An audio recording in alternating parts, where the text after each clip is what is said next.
नमस्ते दोस्तों आजकल YouTube आदि पर हिंदुओं के भगवानों को, हमारे महापुरुषों को गालियां देना, उनका अपमान करना एक फैशन सा बनता जा रहा है। इस वीडियो में आपको मैं बताऊंगा कि किस प्रकार से हमारे जो महापुरुष है उनको कुछ मुस्लिम परस्त, कुछ कट्टरवादी सोच के व्यक्ति और कुछ कम्युनिस्ट व्यक्ति किस प्रकार से उनके खिलाफ दुष्प्रचार कर रहे हैं, उनके चरित्र को किस प्रकार से खराब करने का प्रयास कर रहे हैं। मैं दावे के साथ कह सकता हूं, जो मेरे हिंदू भाई वीडियो जरूर देखे, जो मेरे कन्वर्टेड मुस्लिम भाई एशिया में रहने वाले वो जरूर देखे, और जो हिंदी समझ सकता हो वो इस वीडियो को जरूर देखे। आपको पता लग जाएगा, आज तक आपने इतना जीवन आपका व्यतीत होगा, जो ज्ञान महाभारत श्री कृष्ण के बारे में आपने आज तक पढ़ा है, जाना है, समझा, सुना है, वो एक तरफ रहेगा। और अब इस वीडियो में जो मैं बताने जा रहा हूं वो कुछ चंद मिनटों में एक तरफ रहेगा। आप तुलना कर लीजिएगा। इस वीडियो में आगे देखिए, एक छोटी सी क्लिप मैं दिखा रहा हूं किस प्रकार से हमारे युवाओं को हमारे भगवान और महापुरुषों के प्रति बरगलाया जा रहा है, उनके खिलाफ एक षड्यंत्र के तहत दुष्प्रचार किया जा रहा है। देखिए दोस्तों, एक क्लिप देखिए। मैं जानता हूँ श्री कृष्ण के बारे में, मैं राधा के बारे में भी जानता हूँ, श्री कृष्ण की कितनी बीवियां तो भी जानता हूँ। श्री कृष्ण की 8 बीवियां थी, बाद में जंग के मैदान में 16,100 बीवियों से शादी किया। कुल मिला के उनके पास थे 16,108 बीवियां। कितनी? 16,108 बीवियां महाभारत में लिखा है, और उन 16,108 में से राधा उनकी बीवी नहीं थी। और आपने जो कहा वो भी सही है। अभी मैं ज्यादा तफसील से बात नहीं करना चाहता हूँ, लोग कहेंगे जाकिर तनकीद कर रहा है। गृहे गृहे ही राजान स्वस्य स्वस्य प्रियंकरा, अर्थात महाभारत में कहा गया है, जब घर घर में राजा हो जाते हैं, अव्यवस्था फैल जाती है, गलत व्यक्ति को दंड नहीं दिया जाता, दुष्प्रचार करने वाले को दंड नहीं दिया जाता, तो सभी अपने अपने स्वार्थ में कार्य करने लग जाते हैं। और ये जाकिर नाइक जैसे और कुछ अन्य लोग अपने छोटे छोटे स्वार्थों के लिए, दूसरों को खुश करने के लिए ऐसे महापुरुष से, जो श्री कृष्ण पूरे संसार के लिए वंदनीय है, जिससे सारा संसार और पूरा भारतवर्ष प्रभावित है, प्रेरित है, उस पर इस प्रकार के मिथ्या प्रलाप कर रहे हैं। निश्चित रूप से पाप के भागी तो है ही, कठोर दंड के भी ये भागी हैं। हमारे महात्मा श्री कृष्ण जी ही है जो गृहस्थ धर्म का पालन करते हुए भी योगी राज कहलाए थे। तो ऐसे महात्मा के खिलाफ जो पहला आरोप लगाते हैं रण छोड़ का, अर्थात जो युद्ध को छोड़ के भाग जाते हैं।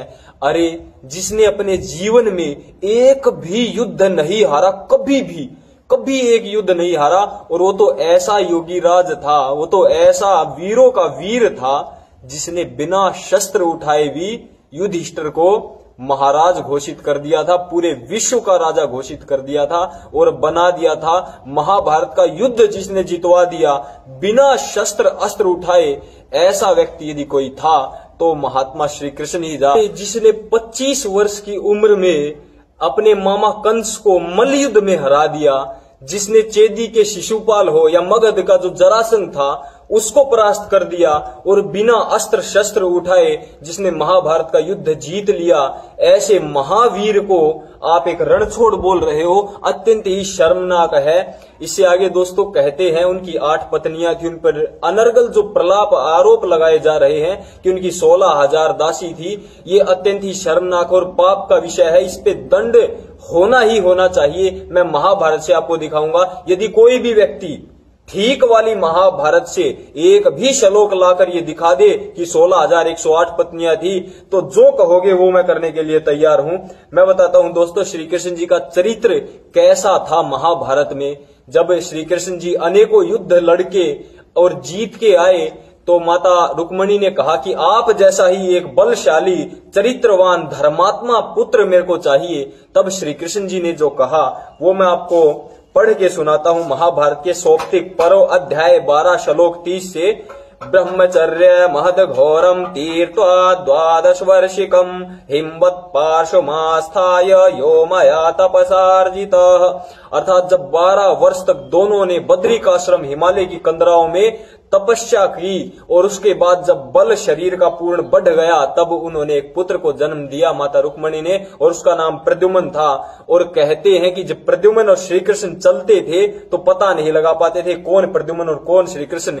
ऐसे महात्मा, ऐसे बलशाली, ऐसे महावीर को एक दुष्चरित्र व्यक्ति घोषित करके रख दिया कुछ अंधविश्वासी, ढोंगी, पाखंडी हिंदुओं ने। अरे, जो सबसे बड़ा गोपाल था इस संसार का, उसको हमने माखन चोर बना दिया। जिसके घर में लाखों गायें थी उसको हमने कुछ लोगों के घरों से माखन चोरी करने वाला नाटकों में दिखा दिया। इसका कितना बुरा प्रभाव हमारी महिलाओं पर, मातृशक्ति पर और बच्चों पर जाता है, अत्यंत ही शर्मनाक है। उन नाटकों में पैसा कुछ मुस्लिमों का लग जाता है, कुछ कम्युनिस्ट लोग वे नाटक बनाते हैं, अपना पैसा कमाते हैं, लेकिन हमारे महापुरुषों के साथ, उनके चरित्र के साथ खिलवाड़ करते हैं। अत्यंत ही दुर्भाग्य है इस राष्ट्र के युवाओं का। मैं बताता हूं महात्मा श्री कृष्ण जी कैसे कूटनीतिज्ञ थे। आज YouTube पर हजारों चैनल हैं जो आचार्य चाणक्य के नाम का कमा खा रहे हैं, हजारों वेबसाइट गूगल पर हैं जो आचार्य चाणक्य के नाम से वेबसाइट बनाकर अपनी जीवनचर्या चला रही हैं। लेकिन किसी को पता है चाणक्य नीति का आधार क्या है? कृष्ण नीति चाणक्य नीति का आधार है, और इस कृष्ण नीति से ही क्रिश्चियनिटी बनी है। कृष्ण नीति में कहा गया है, शुक्र नीति में कृष्ण के बारे में कहा गया है कि ना कूटनीतिर भवतः श्री कृष्ण सदृशो नृपाः, अर्थात इस पृथ्वी पर श्री कृष्ण के समान कूटनीतिज्ञ अन्य कोई नहीं हुआ है। ऐसे श्री कृष्ण पर इस प्रकार के आरोप लगाना क्यों लगाए गए? क्योंकि इन दुष्टों को जो गलत काम स्वयं करने थे वो हमारे महापुरुषों पर किए गए, वो सारे के सारे आरोप महापुरुषों पर लगाए गए और समाज में प्रचारित कर दिया गया। और आप भी इसी प्रकार के घटिया कलंकित करने वाले कार्य करते रहे।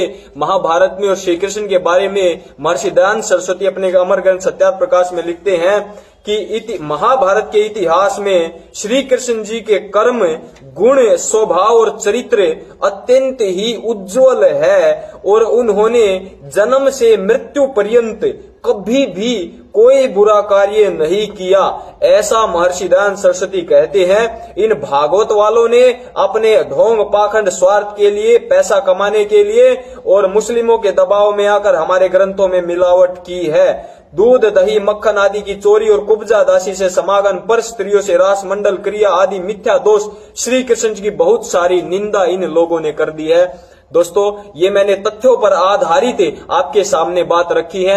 आगे से इस प्रकार के दुष्प्रचार में आप ना फंसे। और जो फंसे हुए लाखों बालक, हिंदुओं के युवा जो कॉलेजों में, बड़े बड़े कॉलेजों में पढ़ते, जो कूल डूड है, वो इन्हीं चीजों में फंसे हुए हैं। आपसे प्रार्थना है हाथ जोड़कर कि इस वीडियो को उन लोगों तक ज्यादा से ज्यादा जरूर पहुंचाए। मेरा कोई लक्ष्य चैनल को सब्सक्राइब करवाना है, बहुत आगे प्रचार करना नहीं, लेकिन ये वीडियो इस प्रकार से आगे तक बढ़े, ये मेरा लक्ष्य जरूर है, ताकि समाज का, हिंदू समाज का, वैदिक धर्म का कुछ लाभ जरूर हो जाए। वीडियो को शेयर करें, लाइक करना ना भूलें। धन्यवाद। जय श्री